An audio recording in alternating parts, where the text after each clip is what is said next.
ऐसी प्रार्थना। आज श्रद्धेय श्री मुरारी बापू जी का भी फोन आया। मुरारी बापू जी श्री राम कथा के गायक तो अद्भुत है ही हैं, नाम जापक बहुत हैं। ज्यादा से ज्यादा मौन रहकर राम नाम का जप वे प्रायः निरंतर करते रहते हैं। और संसार में सब तरह के लोग होते हैं। राम कृष्ण की भी निंदा करने वाले लोग हैं। सज्जन पुरुषों को सर्वत्र वैशिष्ट देखना चाहिए, गुण देखना चाहिए, दोष अपना ही देखना चाहिए, किसी का नहीं देखना चाहिए। रामचरितमानस का बहुत प्रचार प्रसार श्री मुरारी बापू जी के द्वारा हुआ है, हो रहा है। समाज के सभी वर्ग जिसका जैसा अधिकार है, सबको किसी न किसी प्रकार से वो भगवान से, कथा से जोड़ रहे हैं। बड़ी एक विलक्षण बात सुनने को मिली, वो हम आपको बता रहे हैं। उनके शरीर की गृहिणी रुग्ण नहीं थी, बीमार नहीं थी, पर स्वेच्छा से उन्होंने अन्न त्याग दिया और वे केवल गंगा जल पर आ गई और लगभग 1 महीने तक गंगा जल पर रही और खूब राम नाम का स्मरण किया। अभी 1-2 दिन पूर्व वो भी भगवत धाम गई। तो मेरे मन में एक बात आई, आज श्री मुरारी बापू जी का फोन आया कि प्रणत कुटुंब पाल रघुराई, शरणागत के कुटुंब का पालन भी राम जी करते हैं।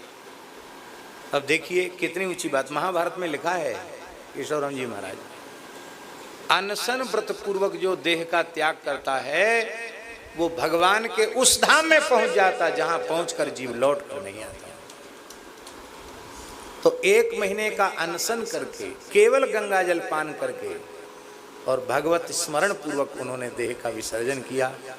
निश्चित वो तो रघुनाथ जी के चरणों में हैं। यद्यपि श्री मुरारी बापू जी ने इस संबंध में एक वाक्य में भी कोई चर्चा नहीं की। भगवान के भक्त हैं, भला इस विषय में वो क्यों चर्चा करेंगे। लेकिन ये बात जो सुनने को मिली तो मुझे बहुत आनंद हुआ कि मरना तो सबको ही है, देह सबको त्यागना है, लेकिन इस पद्धति से सबको त्याग कर केवल गंगा जल पान करके अनशन व्रत पूर्वक जो देह का त्याग किया वो निश्चित आदर्श है। हमारे वृंदावन में श्री मिथिलेश माता जी थी, उन्होंने भी 41 दिन केवल गंगा जल पी करके और अंत में भगवत धाम प्रयाण किया। उनकी भी स्थिति बहुत अच्छी थी। तो ये कहीं न कहीं बीज रूप में भगवान सब चीज़ को सुरक्षित रखते हैं। भगवान से हम प्रार्थना करते हैं कि हम लोगों का जीवन भी मंगलमय बने। और जैसे विद्यार्थी जीवन भर पढ़ता है पर उसकी पढ़ाई कैसी है, इसका परिणाम परीक्षा फल आने के बाद, ऐसे ही जीवन भर के साधन का परिणाम मृत्यु के क्षण में आएगा। तो आखिरी पेपर हम लोगों का ठीक से बन जाए, 100 में 100 नंबर मिल जाएं। 100 में 100 नंबर हैं कि राम नाम के अलावा उस समय जिह्वा पर कोई दूसरा न हो और चित्त में सरकार के अलावा और कोई दूसरे की छवि न हो। बोलो भक्तवत्सल भगवान की।